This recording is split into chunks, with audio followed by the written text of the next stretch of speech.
Bagi yang berprofesi sebagai perawat, tentu sudah tidak asing dengan sosok Florence Nightingale.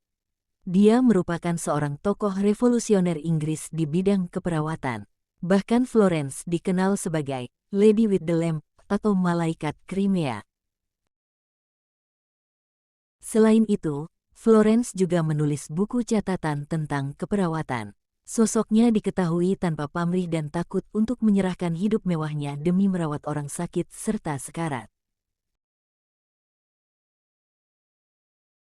Khususnya selama Perang Crimea, dedikasi dan komitmen Florence terhadap profesi keperawatan ini membuatnya memiliki peranan besar dalam membesarkan tanaman perawat di seluruh dunia. Tak hanya itu saja, Florence juga dikenal membuat rumah sakit menjadi tempat yang lebih aman dan bersih. Karenanya, banyak kata-kata bijak Florence Nightingale yang menginspirasi dan mampu memberikan semangat. Florence Nightingale lahir pada tanggal 12 Mei tahun 1820 di Florence, Italia, kota yang mengilhami namanya. Ia adalah anak terakhir dari dua bersaudara dan merupakan bagian dari klan Inggris kaya yang termasuk dalam lingkaran sosial elit. Ibunya, Frances Nightingale, berasal dari keluarga pedagang dan bangga bersosialisasi dengan orang-orang yang sama kaya dengannya.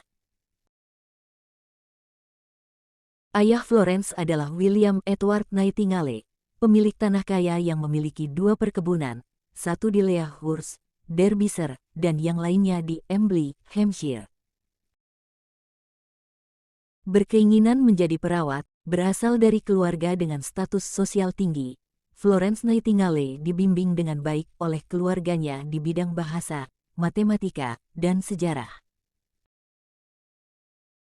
Namun siapa sangka puteri keluarga bangsawan itu ingin melakukan tugas mulia menjadi seorang perawat. Keinginan ini tumbuh ketika ia berlibur ke Jerman pada tahun 1840-an. Saat itu ia bertemu dengan biarawati Lutheran yang bertugas di sebuah rumah sakit milik pendeta. Ia kagum kepada para biarawati yang memiliki jiwa sosial yang tinggi untuk membantu banyak orang. Florence kemudian menyampaikan keinginannya untuk menjadi seorang perawat kepada keluarganya. Tetapi ia tidak mendapat sambutan yang baik. Hal tersebut lantaran pada masa itu, keadaan rumah sakit tidak seperti sekarang ini. Kebanyakan rumah sakit zaman itu memiliki lingkungan yang kotor. Para perawat kala itu pun mayoritas adalah para wanita penghibur, pemabuk, dan sama sekali tidak memiliki keahlian secara medis. Dalam pandangan keluarga Florence, tidak ada satupun wanita terhormat yang berpikir untuk menjadi seorang perawat. Lantas apa saja kata-kata bijak Florence Nightingale, sang tokoh keperawatan yang dikenal oleh dunia? Mari kita simak berikut ini merupakan kata bijak dari Florence Nightingale.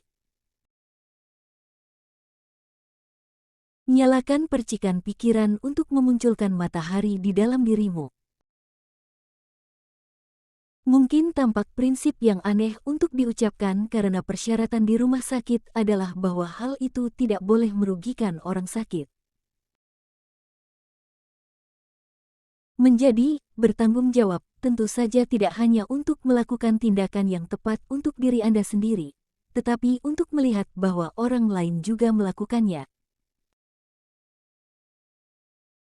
Jika seorang perawat menolak melakukan hal-hal semacam ini untuk pasiennya, karena itu bukan urusannya, saya harus mengatakan bahwa menyusui bukanlah panggilannya.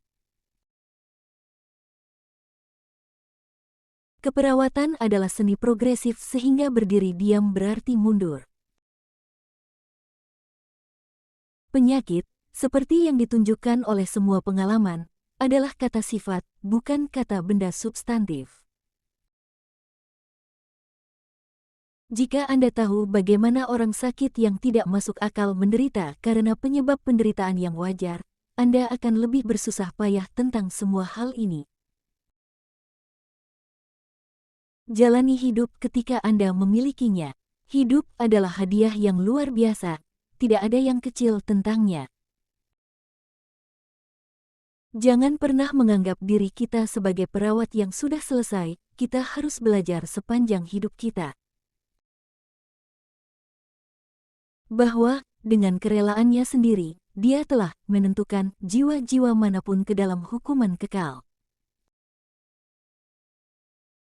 Jangan pernah berselisih dengan siapapun yang ingin menentang Anda, kata orang suci yang paling masuk akal.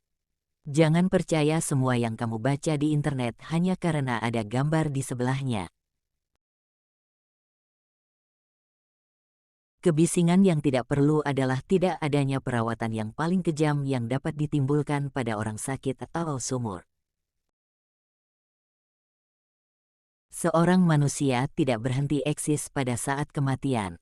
Itu adalah perubahan, bukan kehancuran, yang terjadi. Lebih baik, 10 kali, mati di ombak, membuka jalan menuju dunia baru, daripada berdiam diri di pantai. Manusia harus membuat surga sebelum kita bisa pergi ke surga, seperti ungkapannya, di dunia ini seperti di dunia lain manapun, jika tidak ada yang tidak puas dengan apa yang mereka miliki, dunia tidak akan pernah mencapai sesuatu yang lebih baik.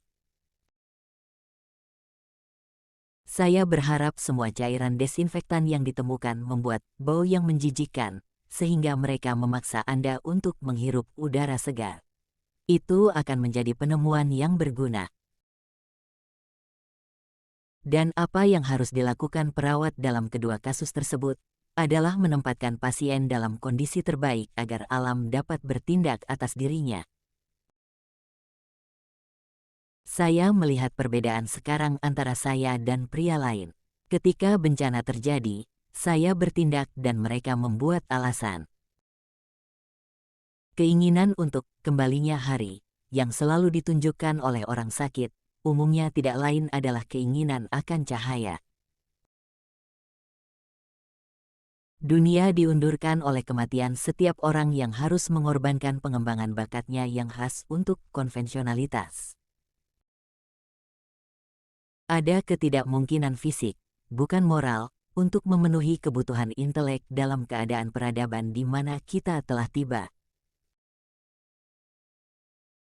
Keperawatan adalah sebuah seni, dan jika ingin dijadikan sebuah seni, dibutuhkan pengabdian yang eksklusif dengan persiapan yang keras seperti karya pelukis atau pematung manapun.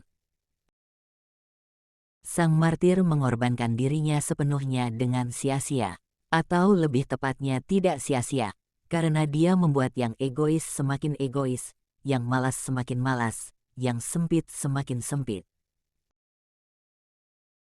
Satu-satunya pasien Inggris yang pernah saya kenal menolak teh adalah kasus tifus, dan tanda pertama mereka menjadi lebih baik adalah keinginan mereka untuk minum teh lagi. Rumah yang dibangun dengan buruk bermanfaat bagi yang sehat, seperti halnya rumah sakit yang dibangun dengan buruk bagi yang sakit. Setelah memastikan bahwa udara stagnan dan penyakit pasti mengikuti. Mari kita berlomba di mana semua orang bisa menang, bersukacita atas keberhasilan mereka sebagai milik kita sendiri dan meratapi kegagalan mereka, dimanapun mereka berada sebagai milik kita sendiri. Kita semua adalah satu perawat. Saya yakin bahwa pahlawan terbesar adalah mereka yang melakukan tugas mereka dalam urusan rumah tangga sehari-hari sementara dunia berputar seperti dreidel yang menjengkelkan.